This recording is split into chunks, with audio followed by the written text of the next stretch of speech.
Questions without notice. Are there any questions? And I give the call to the honourable Leader of the Opposition. Thank you very much, Mr Speaker. My question is to the Prime Minister. Today, a ninth interest rate rise since May is widely expected. 3 months out from the election, the Prime Minister committed to reducing costs for families and promised, in his words, Australians will be better off under a Labor government. But a rate increase today would mean the typical family is paying $1,400 more each month on their mortgage without taking into account increases in grocery and power bills. So I ask the Prime Minister, why do Australian families always pay more under Labor? Order. Order. There's far too much noise on my left and my right. It is the first question, and I'll hear from the Prime Minister. Well, thanks very much, Mr Speaker, and I thank the Leader of the Opposition for his question. And indeed, Australians, when they went to their chemist from any time from January 1, were better off. Were better off because of the reduction from $42.50 down to $30, the first reduction in 75 years. Member for Groom. Australians will also benefit who want to get the skills that Australia needs when they enrol in a TAFE course, because 180,000 of them will be fee-free as a result of the measures that we have put in place. Australians as well will be better off who have children in childcare as a result of the measures that will benefit some 1.2 million Australian families in July. The fact is we are acting responsibly. We are taking targeted relief to take pressure off. Cheaper medicines, cheaper childcare, energy price relief, paid parental leave, fee-free TAFE, all of these measures are there. And of course, interest rates started to increase under the former government. And before the election, they said that they acknowledged that that was an inevitable consequence of the Russian invasion of Ukraine, placing pressure on supply chains and placing pressure on inflation globally. But when it comes to supply chains, of course, there's another measure that's before this parliament, the National Reconstruction Fund, something that is placing pressure on inflation as a result of our failure to build things here, to make things here in Australia. And those opposite have turned the coalition again back into the no-alition. They not only want to bring Tony Abbott back onto their Senate benches, but they want to go back to the policies where they just said no to absolutely everything. So the political party that told the car industry to leave are going to oppose a National Reconstruction Fund that the business community, that the Australian Industry Group and others are crying out for, to make us more competitive, to grow our economy, to grow jobs, because they've absolutely learnt nothing. The Leader of the Opposition this morning spoke about bad luck. Well, it wasn't bad luck to leave Australia with $1 trillion of debt. It was a bad government. And it wasn't bad luck that inflicted a decade of wage stagnation. It was bad policy, a deliberate policy from those opposite to undermine wages and to drive wages down as a key feature of their economic. Order. When the House comes to silence, I'll hear from the member for Paterson. Thanks, Mr Speaker. My question is to the Minister for Industry and Science. What is the Albanese Labor government doing for the Australian manufacturing industry so that it can generate secure, well-paid jobs? And is this plan threatened by any recent developments? I give the call to the members on my left, the member for Hume. And the member for Groom is now warned because he's been continually interjecting within 5 minutes of question time. Give the call to the Minister for Industry and Science. Thanks, Speaker, and thanks to the member for Paterson, who knows the importance of manufacturing to regional communities. I appreciate the question. Now, we went through this seismic event of the pandemic where we discovered that the things we needed most weren't there at a time we needed them. We realised we were dependent on a couple of countries for all these goods that got imported, and that we recognised our supply chains were completely dependent on them. And we thought at that point in time we as a country had learned that lesson and that we would commit to do better, because Australians recognise we have to be a country that makes things. And modern economies need strong manufacturing capability if they're going to keep going on into the long term. And manufacturing matters because it generates full-time, secure, well-paying jobs.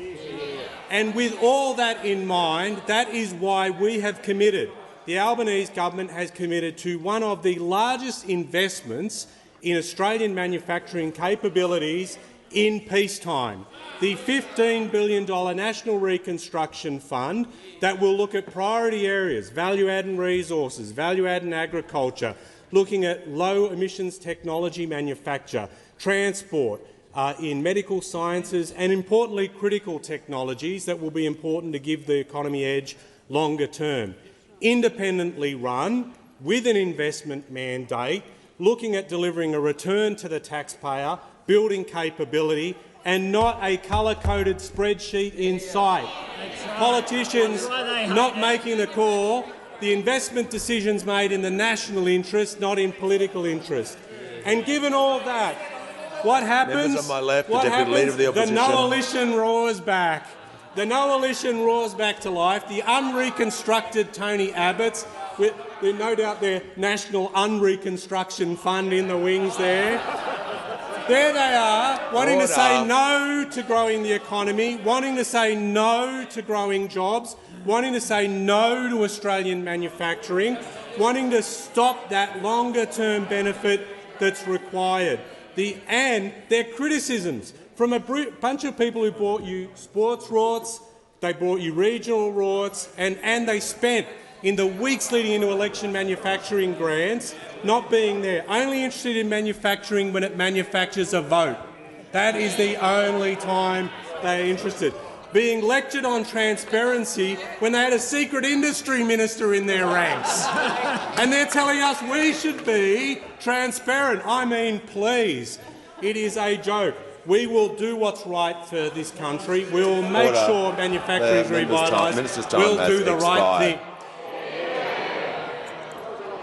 There is far too much noise in the chamber. I want to hear from the Deputy Leader of the Opposition in silence, and I'll give her the call. My question is to the Prime Minister. Before the election, the Prime Minister promised he would deliver a $275 cut to power prices, cheaper mortgages, cheaper groceries and government by renewal, not revolution. Instead, power prices are rising, mortgages are more expensive, inflation continues to climb, and the Treasurer's only answer is to remake capitalism. Why do Australian families always pay more under Labor? Members on my right, the Treasurer will cease interjecting, so will the Minister for Infrastructure. I give the call to the Prime Minister. Thanks very much. I thank the member for his question and for her question, and I go to. I do say this. We're not on the side of energy bosses. We're on the side of consumers and business. I do say that. When it comes to energy prices, not only do I say that, that's a direct quote from the New South Wales Treasurer when standing up supporting action to reduce the impact of the Russian invasion of Ukraine and the pressure that's there on inflation, when the New South Wales government, along with every other state and territory government in the country, joined with the federal government last year when we both recalled our respective parliaments to take action. And then you had to decide whose side you were on. We, unashamedly, were on the side of consumers, whether it be small business, large business for that matter, manufacturing, or whether it be consumers as well. Those opposite Those opposite voted against that legislation, But I'm asked about energy policy. And of course, the energy shadow minister isn't here. He's off in Japan. Doing work. And I was wondering, I thought I might get a question from him on why he wasn't here yesterday. But Ted O'Brien has gone to Japan, and you can pick that out because Ted O'Brien goes to Japan. He's been researching his solution. And on a YouTube video that he's put up on his site, not verbling him at all, it's got this: time to talk nuclear. What can we learn from Hiroshima? What can we learn from Hiroshima? Order. The House will come to order. Members on my left and right. Not a complex question. The Leader of the Nationals and the Deputy Leader of the Opposition. He also visited Fukushima. So here in Australia, this government is working with state and territory governments, Labor and Liberal, to do what we can to alleviate the pressure that's on prices. And over there, the shadow minister is off on this frolic of nuclear energy, even though we know it's the most expensive form possible the Prime Minister for Australia. Will pause. I'll call the leader. I'll call the member for Petrie on a point of order. Why is it all right for the Prime Minister to fly around the world but not the shadow minister? I'll deal with the Prime Minister. Order. The Prime Minister will just resume for one moment. Order. The House will come to order. Members on my left will cease interjecting immediately. The member for Petrie has abused the standing order. I want to be crystal clear before Christmas. I said if that happened, there would be consequences. The consequences is you'll leave the chamber under 94A. I want to be very clear with people. I will take points of relevance. They have to be within the standing orders. If they are abused, there will be immediate action. The Prime Minister has 12 seconds remaining in his answer. There are alleviating circumstances because he has not got a question, not one question, a member of the front bench during this entire term. But nor other is the member for Aston and a number of their other front bench members as well. Order. They remain silent, except for the Prime Minister's time has concluded. The Prime Minister's time has concluded. Give the call to the honourable member for Lyons. Thank you, Speaker. My question is to the Minister for Communications. What steps is the Albanese Labor government taking to ensure Australians have access to fast, reliable and affordable broadband? Give the call to the Minister for Communications. Thank you, Mr Speaker, and I thank the member for Lyons for his question. The Albanese government is committed to driving economic and social inclusion through fast, reliable and affordable broadband.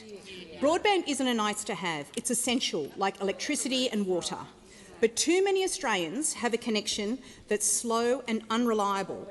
In many cases, that's a result of inferior copper infrastructure. And that's why this government is delivering a better national broadband network. Manager of Opposition We've delivered Business. $480 million for NBN's fixed wireless network upgrade, extending coverage to another 120,000 premises that are currently on satellite. And in the October budget, we committed to upgrade an additional 1.5 million premises to full fibre by the end of 2025. And importantly, over 660,000 of these premises are in regional Australia. These upgrades will create thousands of jobs for construction workers, engineers and project managers in our suburbs and our regions. But importantly, these upgrades will drive productivity. Only a few weeks ago, I had the pleasure of visiting a fantastic small business in Adelaide, Chloe's Creative Co, that's already reaping the benefits of an upgrade from copper to fibre technology. Chloe's a young mum and she's running a consultancy from home.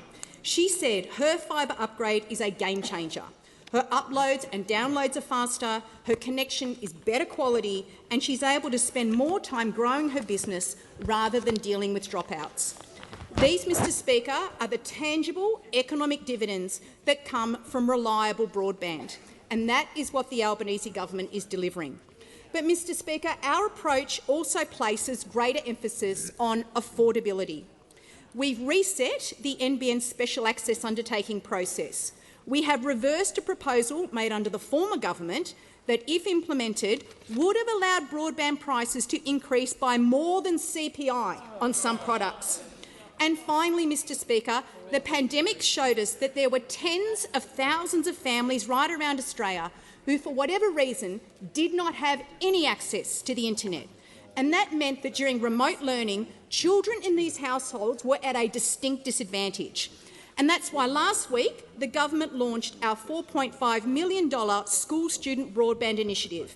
It's an affordability measure to enable up to 30,000 unconnected families to access free broadband for 12 months, so those kids and their families are not left behind. With funding from this government in the October budget, NBN Co is partnering with state and territory education bodies, charities and community groups to identify recipients of this program. So across speed, reliability and affordability, this government is delivering a better NBN that all Australians deserve. Give the call to the honourable member for Kennedy. Health Minister, are you aware that bone marrow registration has shrunk? Yet recently 300,000 private funding tripled registrations. Overseas donor tissue cheek swab programs introduced here with publicity, uni colleges, military, public service, donor age up to 40. Minister, couldn't we save 1,000 lives? Bonnie Black battles for a life in Charters Towers, 14-year-old Maggie at Cronulla, too late for 13-year-old Missy at Malanda, 4-year-old Robbie, little sister Sophie pray to Jesus for their dad, Liam O'Brien. Give the call to the Minister for Health and Aged Care. Thank you, Mr Speaker, and I thank the member for Kennedy for his question on this very important health challenge that is facing so many Australians. I also want to thank the member for, first of all, bringing this issue to my attention yesterday, but also arranging our meeting that we had together with Liam and Josephine, as Liam faces a really difficult battle against leukaemia. And Liam is not just in the fight of his life, for his life. He and Josephine have brought enormous energy and time and resources, fundraising, media appearances to draw attention to an area of healthcare that frankly has moved too slowly in this country. So I thank him for his question today and for that engagement over the last 24 hours. In his absence, I also want to acknowledge that the Chief Opposition Whip, the member for Ford, and I had a discussion about this issue in the chamber just yesterday afternoon.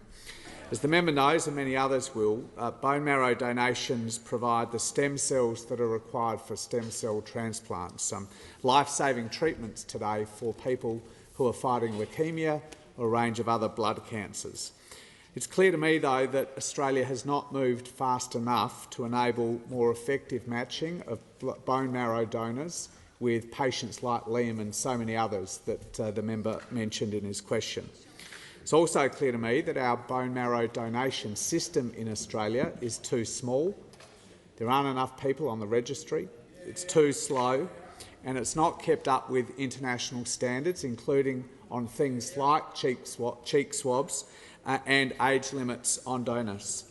We know that cheek swabs are an effective and very economical way of bringing additional donors to the registry and giving people like Liam and so many others a different, better chance at life. Used across the world, this is not a system that's yet been introduced in Australia. What isn't clear to me, though, is why Australia has moved so slowly over the past decade in particular, compared to some of the other countries that Liam and the member and Josephine mentioned to me yesterday. It seems, as unfortunately is so often the case in health policy, that part of the problem is that no single government between the Commonwealth and the states and the territories has sole responsibility or sole authority to make sure that Australia keeps pace with the rest of the world and these advances in technology. And frankly, as the member knows, as I think all members know, in cases like this, that's just not good enough. So, after my meeting with the member for Kennedy yesterday and Liam and Josephine, I'm writing right now to the Chair of Health Ministers to seek their agreement to cut through some of this jurisdictional bureaucratic red tape, to do everything we can that is to clear the way that is currently denying patients in Australia the best chance to access this life-saving technology. Give a call to the member for Fremantle. Speaker, my question is to the Minister for Climate Change and Energy.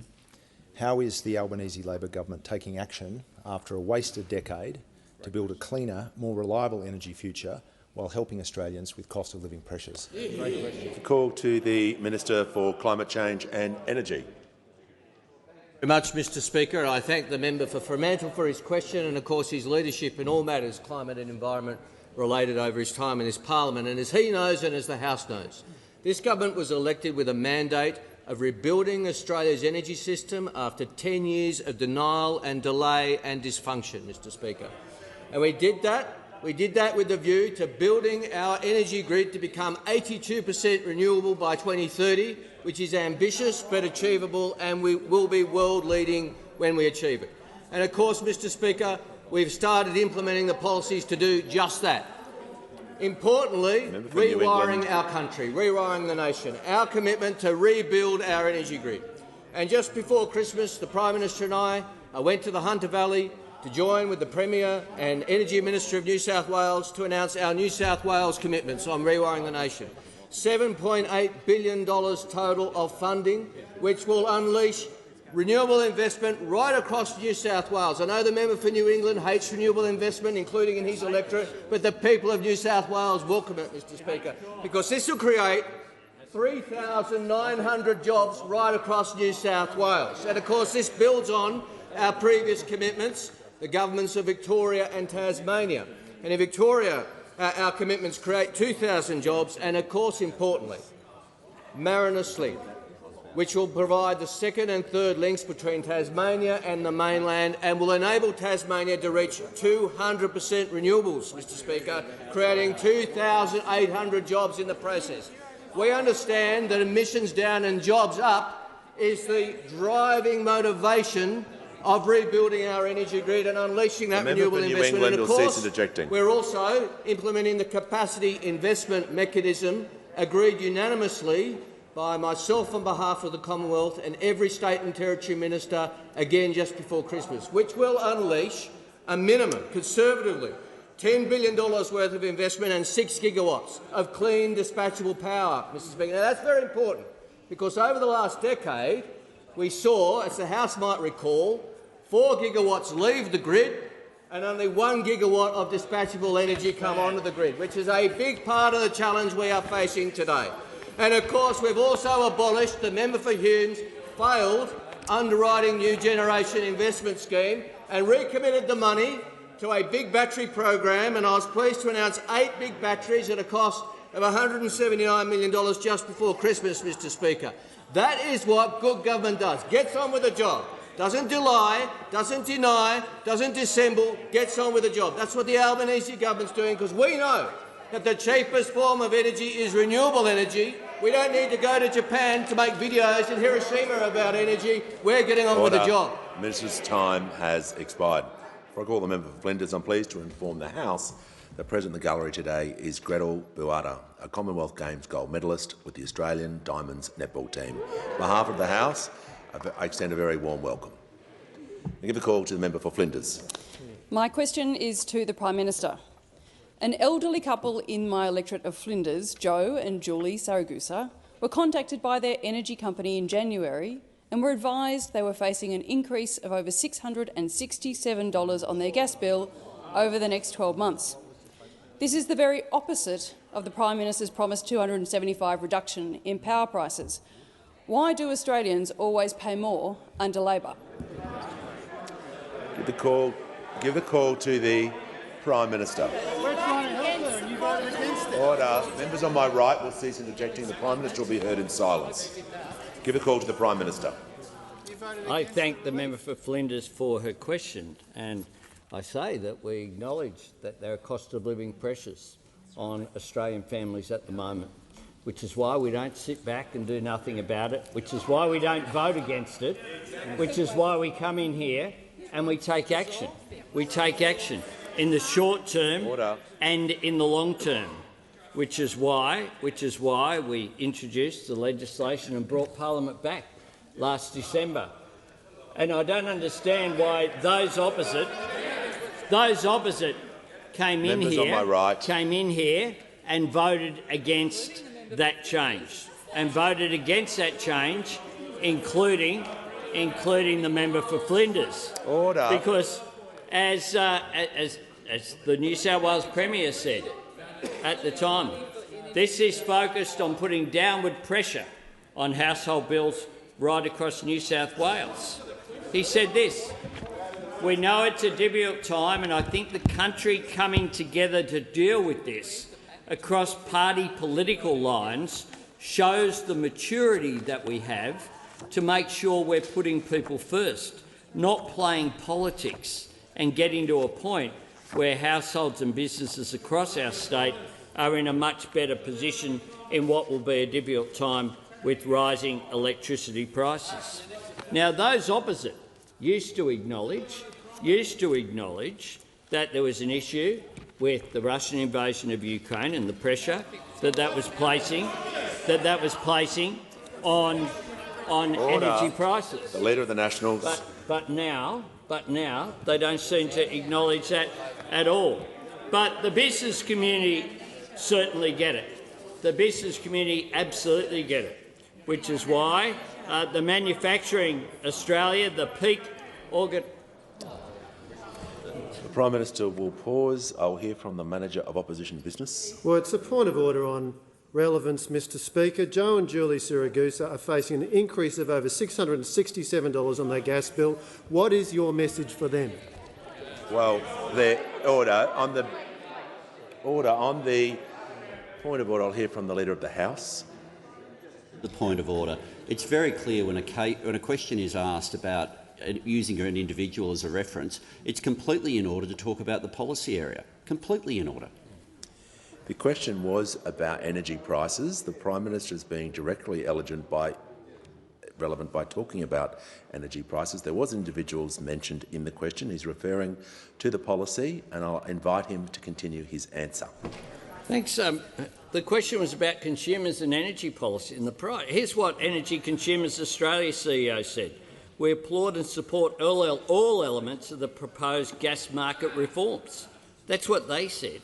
The Australian Industry Group said, Innes Willox, "By passing legislation to enable temporary gas price caps, the Parliament has taken badly needed action that will help energy users and soften the blow to Australia from events in Europe."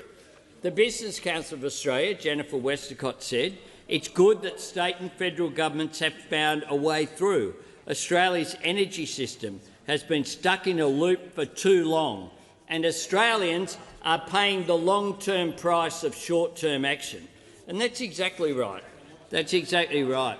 Rod Sims, ACCC, said this is inherently a sensible thing to do, and indeed it was, which is why it's absolutely extraordinary that those opposite voted for higher prices and voted against it. Expired. Give the call to the member for Fraser. My question is to the Treasurer. What does the Independent Reserve Bank's decision on interest rates mean for Australians? I give the call to the Treasurer. Thanks very much, Mr Speaker, and thank you to the member for Fraser for his question and for his work in this place, particularly when it comes to the economy and economic policy, which I personally appreciate a great deal.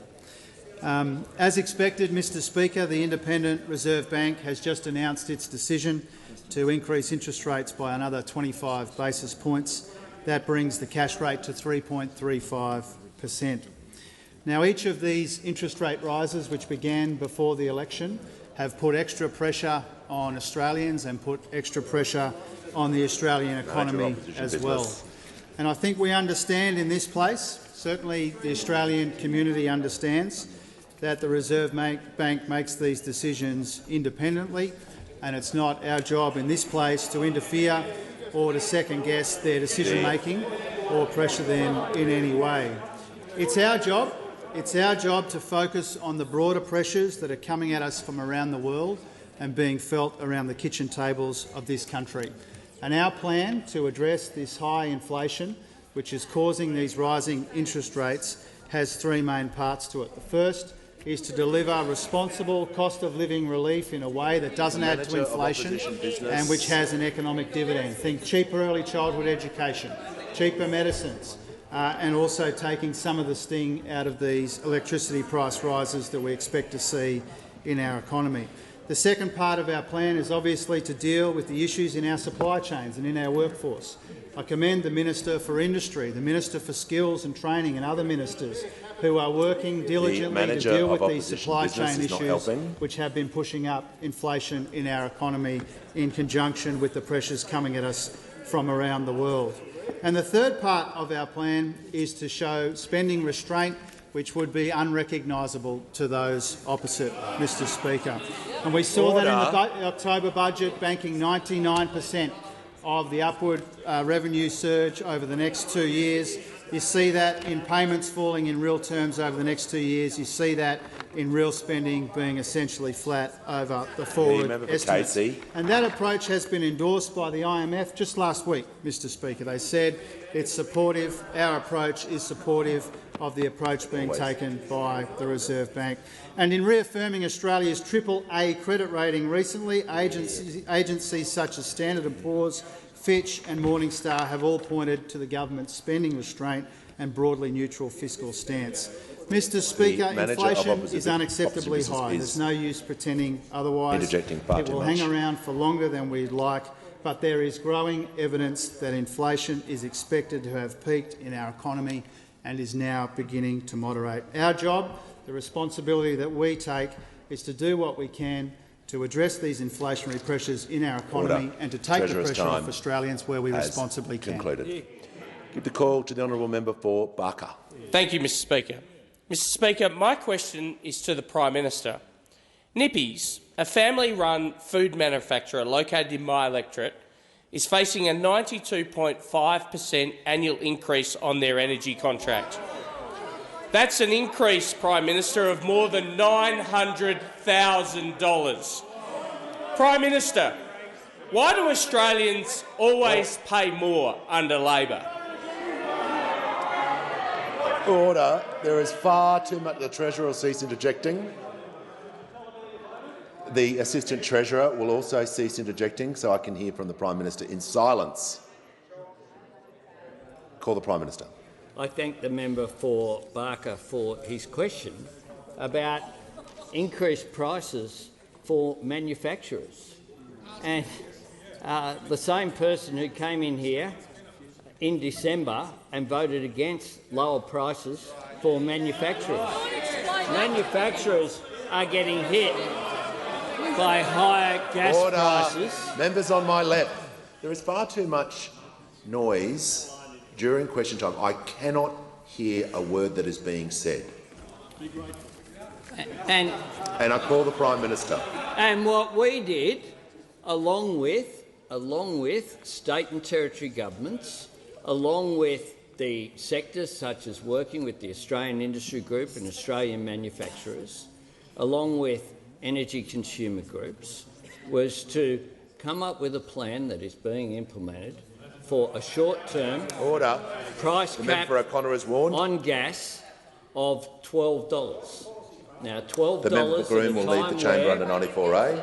96% previously of the prices being paid were under that, and the average price was around about $9.70 before the Russian invasion of Ukraine. That has had a significant increase as a result of the changes. Member Barker. But it isn't just us saying that. This is what the Shadow Treasurer said about prices. We're facing circumstances in what's happening in the Ukraine and Russia, quote him, that were not expected and very hard to predict. These pressures are driven by extenuating circumstances. That's what the Shadow Treasurer had to say. before the election about the pressure that was on as a result of global price increases, as a result of a land war in Europe, and the fact that we're exposed to those international prices. Now, rather than sit back and do nothing, we acted. We acted responsibly. We brought in that legislation. And as a range of people have said, particularly in the manufacturing sector, this was the right thing to do. But those opposite voted against it. They voted against, or they're going to vote against, the National Reconstruction Fund. They were opposed to free TAFE. They were opposed to the electric vehicle discount. They opposed our climate bill. They were opposed to rewiring the nation. They opposed the Secure Jobs Bill. They opposed increasing the minimum wage. Order. They are defined by what they're against. Order. Because they never have a positive idea whatsoever, which is why opposition is an entirely appropriate title for a mob that are defined by what they're against, never by what they're for. Order. Give the call to the honourable member for Macquarie. Thank you, Speaker. My question's to the Minister for Regional Development, Local Government and Territories. Why has the Albanese Labor government ordered an independent review into disaster funding? How will this benefit the Australian community? Call the Minister for Regional Development, Local Government and Territories. Thank you very much, Mr Speaker. And I want to thank the member for Macquarie for that question and acknowledge the great work she's doing in her community as it continues to recover from not only bushfires but multiple flooding events. I think every Australian who was impacted by the 2019-2020 bushfires would have been alarmed at the report that they read that the New South Wales government decided disaster recovery funding based on someone's postcode, not their need. Disasters aren't colour-coded, and it would be beneficial for communities if Liberals and Nationals understood that and supported everybody. The former Morrison government showed absolute disregard and arrogance for communities who had suffered catastrophic events, people who had lost everything. We saw how the previous government determined so many of their funds based on a colour-coded spreadsheet. My experience on the ground as a mayor following a major disaster was that people needed money quickly. They needed certainty that financial assistance was coming.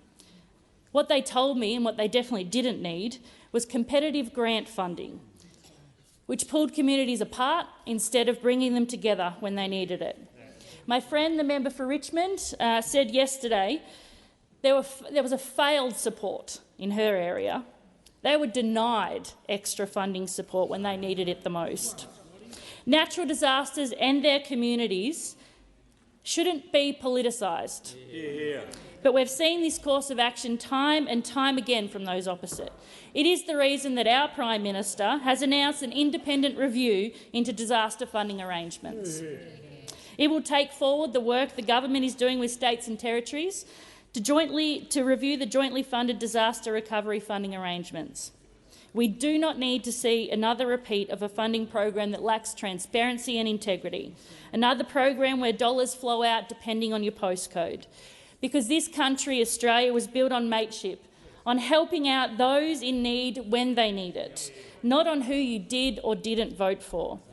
The Albanese government will continue to clean up the mess caused by those opposite. We will implement funding that is fair and transparent, and we'll make sure it goes to the people who need it when they need it. Give the call to the member for Hume. Thank you, Mr Speaker. My question is to the Prime Minister. Today we've seen a 9th consecutive interest rate rise, which will cause further pain for families with a mortgage. Can the Prime Minister confirm that the last time the cash rate was this high was when Labor was last in government? Why do Australians always pay more under Labor? I give the call to the Treasurer. Well, it's disappointing, Mr Speaker, but not especially surprising, to learn from a rare question from the Shadow Treasurer that it hasn't dawned on him that interest rates started going up on their watch. The first interest rate rise of this cycle was in May of last year, when they were still in government. Members on my and left. more than that, Mr Speaker, the worst quarter for inflation last year was the March quarter.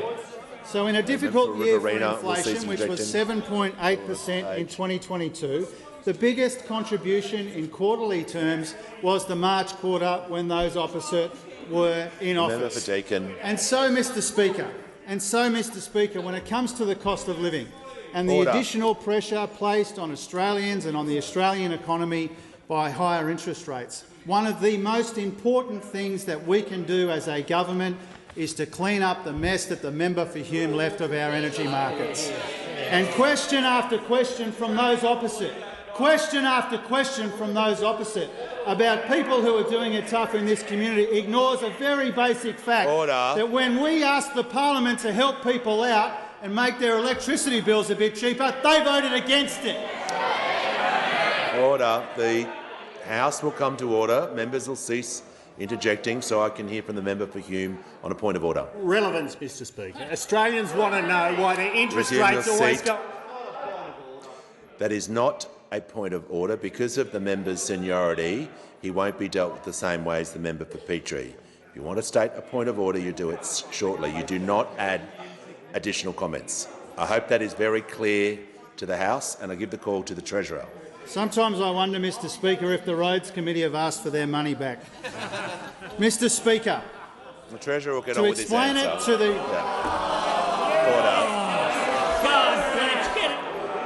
Order. I'll just get the manager to resume his seat. I'll deal with this. I'm just members on my right. I want the Treasurer just to withdraw that comment and move on with his answer. Withdrawn, Mr Speaker. Mr Speaker, to explain it to the Shadow Treasurer, one of the reasons we have higher interest rates, which began before the election, is because we have an inflation challenge in our economy, which we've acknowledged and we've got a plan to address. One of the reasons we've got that inflation challenge is because the combination of the member for Hume's incompetence and President Putin, Vladimir Putin's aggression in Ukraine means that we've got high and rising energy prices. And the point that I'm making about that, Mr Speaker, is that when the Parliament was given the opportunity, to look after Australians facing high energy prices as part of this inflation challenge, which is pushing up interest rates, those opposite were nowhere to be found. They were nowhere to be found. And the difference between this side of the House and that side of the House is we see cost of living pressures impacting on Australians and impacting on small business and impacting on our economy, and we do something about it. And those opposite just vote against it. If they had their way, Mr Speaker, we'd have another decade of wage suppression and wage stagnation and ordinary working people copping it in the neck. We understand this inflation problem in our economy. We understand the pressure that rising interest rates put on Australian families and the Australian economy more broadly. We've got a plan to deal with it, and part of that means cleaning up the mess that the member for Hume left us. Give the call to the member for Hasluck. Thank you, Speaker. My question is to the Minister for Infrastructure, Transport, Regional Development. In addition to disaster funding arrangements, what other grant programs has the Albanese Labor government reviewed since coming to office, and why has it been necessary to do so? Give the call to the Minister for Infrastructure, Transport, Regional Development, Local Government. Thanks very much, and I thank the member for Hasluck for a question. She understands, as do most of us in this place, that it's a privilege and a responsibility to serve here that is entrusted to us by the Australian people. It is why, frankly, it is so incredibly disappointing that we have heard revelations that the former New South Wales minister made decisions on bushfire recovery grants that meant that money was directed away from Labor-affected electorates, using Commonwealth funds. The Minister will resume her seat. And I'd like to hear the member for Riverina. I'm trying to hear from the Manager of Opposition Business. I'll give the call to the Manager. We have heard two successive ministers speaking about decisions of the New South Wales government. This is not the Parliament of New South Wales. This is not within their responsibility. It's not a proper area for questions. I just want to deal with this matter. The question was about reasons of being necessary, and that is a reasonable response for the minister to cover other levels of government in her answer. I'll listen to her carefully. If she strays from that, I will bring her into order. I give the call to the minister. Thank you very much, Mr Speaker. And we heard that the New South Wales Nationals directed money away from Labor electorates, finding that the minister's office changed the guidelines deliberately to do so, and that in fact made decisions that had significant conflicts of interest. But let's be clear, we know that bushfires do not care about what electorate you come from. But we also know that the National Party has form when it comes to this issue. The National Party has significant form when it comes to this issue. Can I be clear? Members on my if you left want to will look at how the National Party has form when it comes to this issue, program after program, rort after rort after rort. We know that when it came to the Building Better Regions Fund, the grants favoured the National Party electorates. They were not awarded on the basis of merit, of the Nationals will cease but on the basis of rules that were not made clear to all applicants. This included, I'm sure members of the Liberal Party will be pleased to know, funneling $100 million away into National Party electorates against recommendations from the department that would have gone to Liberal Party seats. A lottery would have in fact been fairer. We saw it with community development grants, initially set up in 2013 to fund election commitments, as often happens. But what we then saw is suddenly popping up Pauline Hanson with novelty checks in Rockhampton, a state One Nation candidate in WA doing the same. We saw that. It was $3.2 billion of commitments, 1,400 plus commitments across the country, no application rounds, no transparency, no assessment of grants. We saw female facilities and water program, the water stream as well. 41 different programs and projects announced during the election. Only 21 actually went to female change rooms, in fact, including to one club that didn't actually have any women's teams playing as well. We saw it with the Regional Growth Fund. We saw it with the Community Support Infrastructure Grants, of course, the colour-coded spreadsheets. We saw it with the Drought Communities program. Time and time again, the National Party has used funds for its own political purposes. We are cleaning up the mess left by the National Party, but it shows why they should never be in charge of these portfolios ever again. Order. The minister's time has expired. When the House comes to order, I'll hear from the member. The member for Riverina is warned. The House will come to order, so I can hear from the member for Clark, and he has the call. Speaker, my question is to the Prime Minister. Prime Minister, the Productivity Commission recommends mandatory poker machine pre-commitment to address gambling addiction, and the New South Wales Crime Commission recommends the system be cashless to reduce money laundering. To that end, and to their great credit, the Tasmanian and New South Wales governments have committed to mandatory cashless pre-commitment poker machine cards. Prime Minister, this is a watershed moment. Will you seize it? Will you take the lead and drive deep reform nationally? I give the call to the Prime Minister. I thank the member for Clark for his question and recognise his genuine position over a long period of time in public office on these issues. Everyone in this place knows the damage the problem gambling can cause to families and to communities. Everyone knows also, tragically, that too often it's those who can least afford it are those who are impacted by it. And the stats tell the story that on a per capita basis we have higher gambling losses than any other country in the world. We know that the amount of people experiencing gambling harm has increased as well over the last decade. And as the member knows, so states have, as he said, have responsibility for these issues. The member raises Tasmania and New South Wales as examples. WA government has measures in place as well, very strong measures. These are decisions for state governments, but the federal government does have a role when it comes to gambling. My government is working with state governments in a cooperative fashion. The Minister for Social Services had convened the first meeting of state and territory ministers with the Commonwealth about online wagering that has been convened since 2017. Just stopped meeting, stopped considering these things for the last, most of the last 2 terms of Parliament. Together, we're working on strengthening the National Consumer Protection Framework for online gaming. which the Commonwealth does have responsibility for. We recognise that there is more work to do.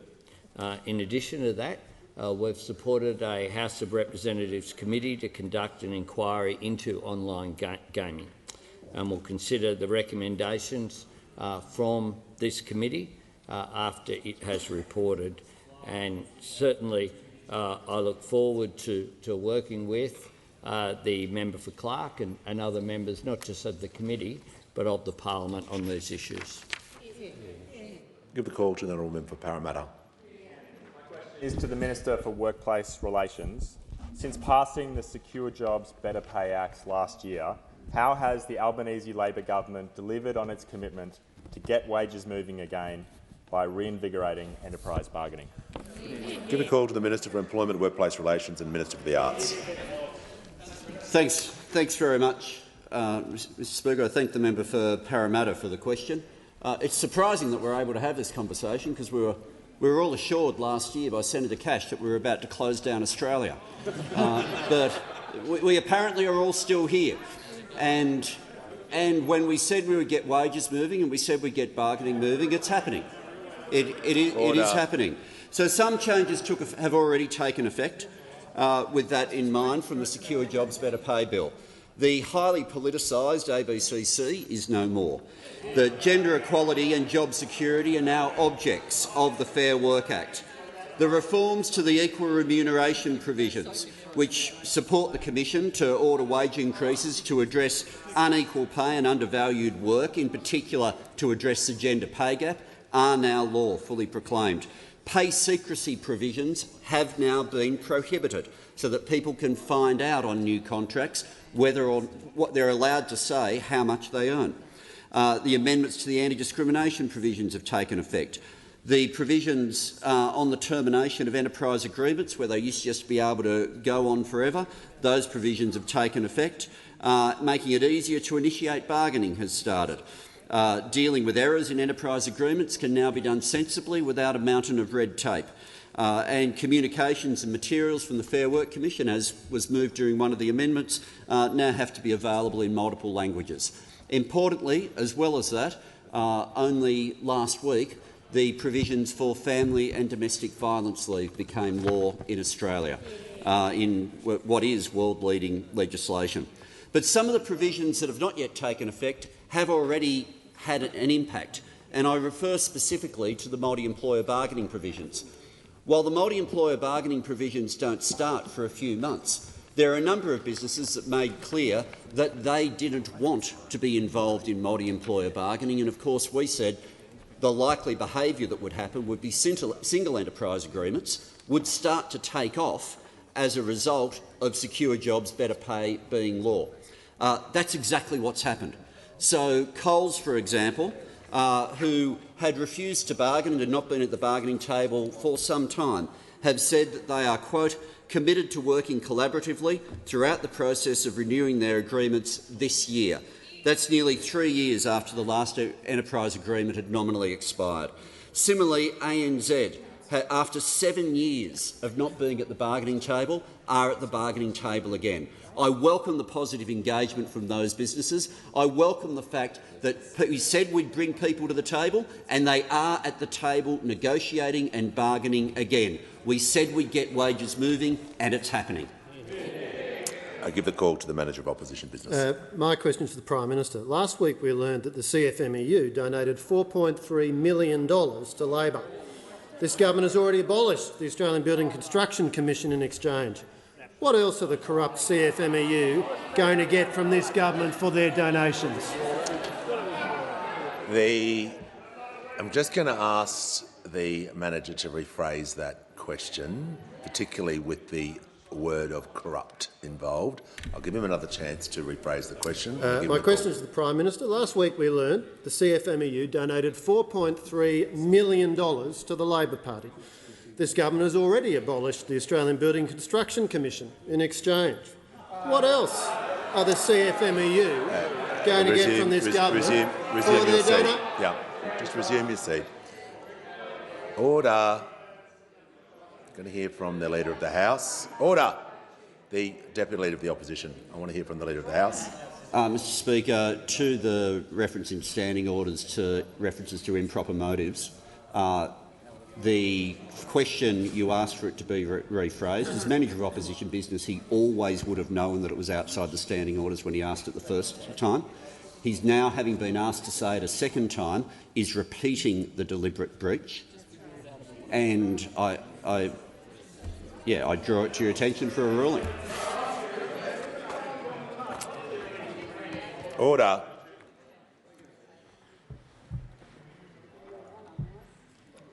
I'm going to give the Manager of Opposition one more time. If he pushes this, the question will be ruled out and we'll move on to the other side immediately. My question to the Prime Minister. Last week we learned the CFMEU donated $4.3 million to the Labor Party. This government has already abolished the Australian Building Construction Commission. What else are the CFMEU going to get from this government?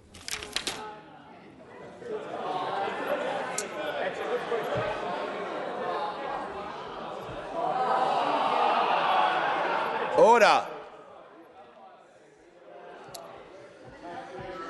Order. The Deputy Leader of the Opposition will cease interjecting, otherwise we'll move on.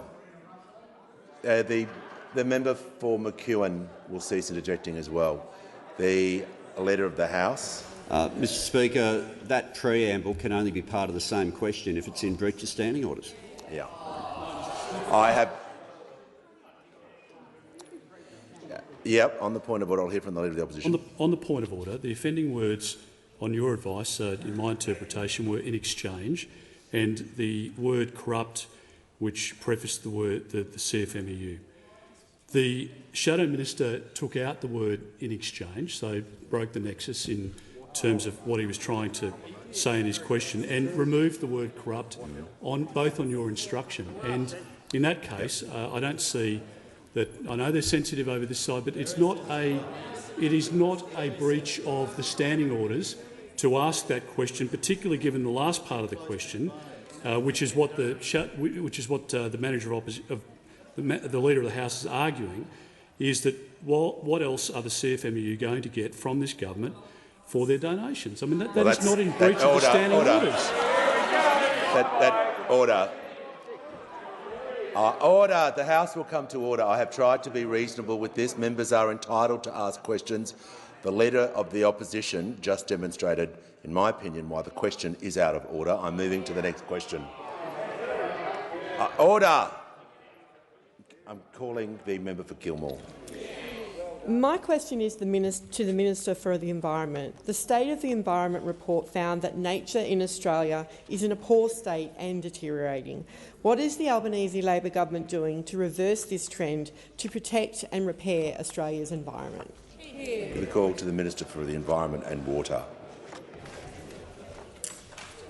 Thank you, Mr Speaker, and I want to thank the member for Gilmore, who represents one of the most beautiful parts of Australia and does it as a fierce advocate for the environment in her electorate. Of course, our government is getting on with our goal of delivering a nature-positive Australia. A nature-positive Australia, which means protecting more of our natural environment for our kids and our grandkids to enjoy, protecting more of what's precious, repairing more of what's damaged, and managing nature better for the future. What a contrast to a decade of neglect and destruction by those opposite. We saw what was in the State of the Environment report. We saw what was in the Water for the Environment special account. After we came into government, those opposite kept those secret. We know they received a report from Professor Graham Samuel about our broken environment laws. They didn't act on that. And of course, one of the best things they could have done to protect the environment is act on climate change. 22 separate energy policies didn't land a single one. In contrast, we are protecting more of what is precious. We are introducing stronger laws to protect our environment. Better for nature, better for business. That's why the environment groups and business have welcomed that. We're setting up an Environment Protection Agency because we know we need a strong cop on the beat. We're working towards zero new extinctions with $250 million dedicated to that, including things like the Koala Hospital in Port Stephens in the member for Patterson's electorate. We're repairing more of what is damaged, establishing a nature repair market, restoring our urban rivers and waterways, including in Gilmore, $1.5 million for the Shoalhaven River there, blue carbon projects around Australia, Queensland, South Australia, Tasmania, mangroves, seagrass meadows, salt marshes restored. Eradicating feral cats on Christmas Island. It's so recycled minister there. We're managing nature better for the future, Order. cracking down on plastic pollution, investing in plastic recycling, as I said yesterday, doubling the number of Indigenous ranges. In the electorate of Lingiari, we're investing in Kakadu National Park, including building a new crocodile viewing platform. Order. And we're delivering on the Murray-Darling Basin Plan after a decade of deliberate sabotage from those opposite. This is just a small taste of what this government is doing to restore nature, to deliver on our nature-positive plan after a decade of destruction from those opposite. Give the call to the honourable member for Ryan. Thank you, Speaker. My question is to the Prime Minister. Last year, when asked about the proposed giant gas drilling project off the New South Wales coast, you said, and I quote, "Absolutely, we will stop PEP 11 going ahead, full stop, exclamation mark, no question, not equivocal, no ifs, no buts." Prime Minister, can you now guarantee you will stop this vandalism off New South Wales' beautiful coastline? Give the call to the Prime Minister. Thank you very much. I don't know if the member has actually followed the court case that has just happened, because the court case that just happened has shown that the issue there was that the minister who was due to make the decision, the now member for Hinkler, was usurped by the appointment by the Prime Minister as the minister in order to make a decision over the top of the known minister in order to make a different decision, because the minister for resources that we all knew about was going to make a different decision from the secret minister for resources. That is what has occurred there. There has been legal action to ensure that the decision be made in accordance with the law.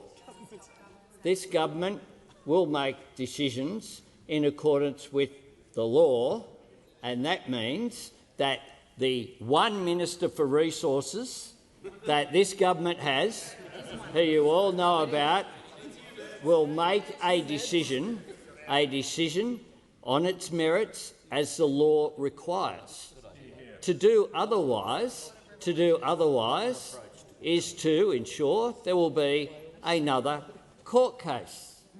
So we will follow the law as it is designated, which gives the responsibility to the Minister for Resources to make this decision. Good job. Give the call to the honourable member for Bean. Speaker, my question is to the Minister for Government Services. At the recent public hearings of the Royal Commission into Robodebt, what have we learned about the inaccurate debts raised against innocent Australians? The Deputy Leader of the Opposition, that is not appropriate. Give the call to the Minister for Government Services. Thanks, Mr Speaker, and I will update the House about how the Robodebt Royal Commission has discovered that the previous government expended almost $1 million to commission a report reviewing Robodebt in early 2017 by the former Minister for Human Services, how this report simply disappeared. Specifically, we've learned the following facts. On February 15, 2017, Pricewaterhouse was commissioned to do an independent review into Robodebt to be completed by the 30th of June. Secondly, according to AusTender, the contract allocated to Pricewaterhouse to review Robodebt was $939,244.90. It was paid. Thirdly, we've learned that engagements between Pricewaterhouse and senior DHS officers occurred more than weekly. The minutes of one of those meetings on March the 10th quote senior departmental representatives as saying, and I quote, "Political criticism has lost steam, and the Ombudsman report will say all aspects of the system are good. Further, the Minister is interested in what we have to do now. What can we press accelerator on in terms of recovery?" End quote. We further learned there was a visual presentation of this review provided to the former minister in mid-May 2017. It notes that the former minister's preference was to receive slides as he was a former consultant. We further learned that a final draft report was prepared at the end of May. It's about 93 pages long. It was dated June and it was promised to be delivered on June the 2nd. Then, nothing. Quite literally, I report to the House that nothing happened. This draft report was never sent. Apparently there was never any written request for it not to be sent or to be sent. It simply just disappeared. The trail went cold. $1 million was paid, but no report. So what we have, though, is the Royal Commission has now found what $1 million report looks like, and I'll table it. But no one can actually recall in the Royal Commission why the final report was never sent. $1 million of taxpayers' money and nothing. Literally nothing. Because of the Royal Commission, we've got the report, but the question which I think Australians want to know is why was the report really shelved? And I turn to the Royal Commission. They noted that whilst the draft report employed neutral language, it was actually a very damning indictment of DHS's system of debt recovery. The report said that the promises of the money to be saved were overstated. It reported the accuracy of the scheme was disastrous. It's a big shame that $1 million was spent on a report that was never tabled, but it's a bigger shame that we missed the opportunity to stop robo-debt 5 years ago. I give the call to the member for Mallee. My question is to the Prime Minister. The Food Supply Chain Alliance states Australia is short 172,000 workers from paddock to plate, driving up food prices. Why has this government mismanaged the Pacific Labour Scheme and shelved the ag visa, making this worker shortage worse? Why does Labor repeatedly make decisions which drive up the cost of living? Why do Australians always pay more under Labor? Order. I give the call to the Prime Minister. Thanks very much. I thank the member for her question and the Minister for the Pacific with responsibility will respond to this. But we went to the election with a substantial upgrade of our engagement with Pacific Islands. Whether it's defence, whether it is migration, including temporary labour coming here, but also permanent migration to assist the Pacific, whether it be assisting with skills, assisting with maritime issues. We have re-engaged with the Pacific, and unlike what occurred just before the election when the Solomons broke away and came to arrangements that were not in Australia's national interest, not only have we signed agreements with Vanuatu and agreed to an agreement with Papua New Guinea when I was the first foreign leader of any sort to address the PNG Parliament in Port Moresby just last month. We are back around the table, not abusing our Pacific Island neighbours, not making jokes about climate change, not making jokes about climate change, but also engaging in these migration issues. And the Minister raises the ag visa that was a complete failure. We are a complete failure where no one came. Imagine making an announcement and nothing happens. Imagine that. That's what happened under them, and I'd ask the Minister to respond. Well, the Minister for Defence Industry and International Development in the Pacific. Thank you, Mr Speaker, and thank you to the Prime Minister. This question demonstrates the gross ignorance of the National Party when it comes to the Pacific Australia Labour Mobility Scheme. I was proud to announce with the Foreign Minister and the Prime Minister and others last week that we'd actually exceeded our goal for this year of PALM visa entrants. When we came to power, there were 24,000 Pacific workers under the PALM scheme. We set a goal in the October budget of reaching 35,000 by 30 June this year. We reached that target in December last year, demonstrating again our commitment the Leader of the to Nationals the will Pacific cease and our interjecting. commitment to agricultural workers and spreading the scheme to other industries such as aged care. This scheme delivers $15,000 per worker to Pacific Islanders in a region where more than 1/3 of people live on $1,000 a year or less. This scheme is working for the Pacific, it's working for industry that uses this scheme, and it's working to deepen our engagement in a region vital to our national interest and stands in stark contrast to the mismanagement and irresponsibility of those opposite who abandon our relationships in that region. This time has expired. I give the call to the honourable member for Bruce. Thank you, Mr Speaker. My question is to the excellent Minister for Health and Aged Care. What is the government doing to strengthen Medicare, and why is this needed? Give the call to the Minister for Health and Aged Care. Well, thank you, Mr Speaker, and I thank the member for Bruce for his question, because he understands acutely that it has never been harder to see a GP in Australia than it is right now, and it's never been more expensive. The average gap fee now for a standard GP consult, for the first time in the history of Medicare, is actually more than the Medicare rebate itself. And this doesn't just mean that Australians aren't getting the care that they need out in the community when and where they need it. It also means that there is huge pressure placed on our already stressed hospital emergency departments, which is why, of course, the Prime Minister and National Cabinet agreed last week to focus on health reform over the course of this year. Now, Mr Speaker, this crisis didn't just spring from thin air. This crisis is a product of deliberate decisions made by the former government. And, Mr Speaker, there is no person in Australia who bears more responsibility for the crisis in general practice than the now Leader of the Opposition, a man rightly voted by Australia's doctors as the worst health minister in the Medicare era. We remember, Mr Speaker, after promising in 2013 there would be no cuts to health, his first budget as health minister tried to slash $50 billion from hospital funding and slug every single Australian, every pensioner, every child, every concession card holder with a GP tax for every single visit to the doctor. And then, after we blocked that radical, that extremist agenda in the Senate, instead he imposed a freeze on the Medicare rebate that lasted 6 long years and cut billions and billions of dollars out of general practice.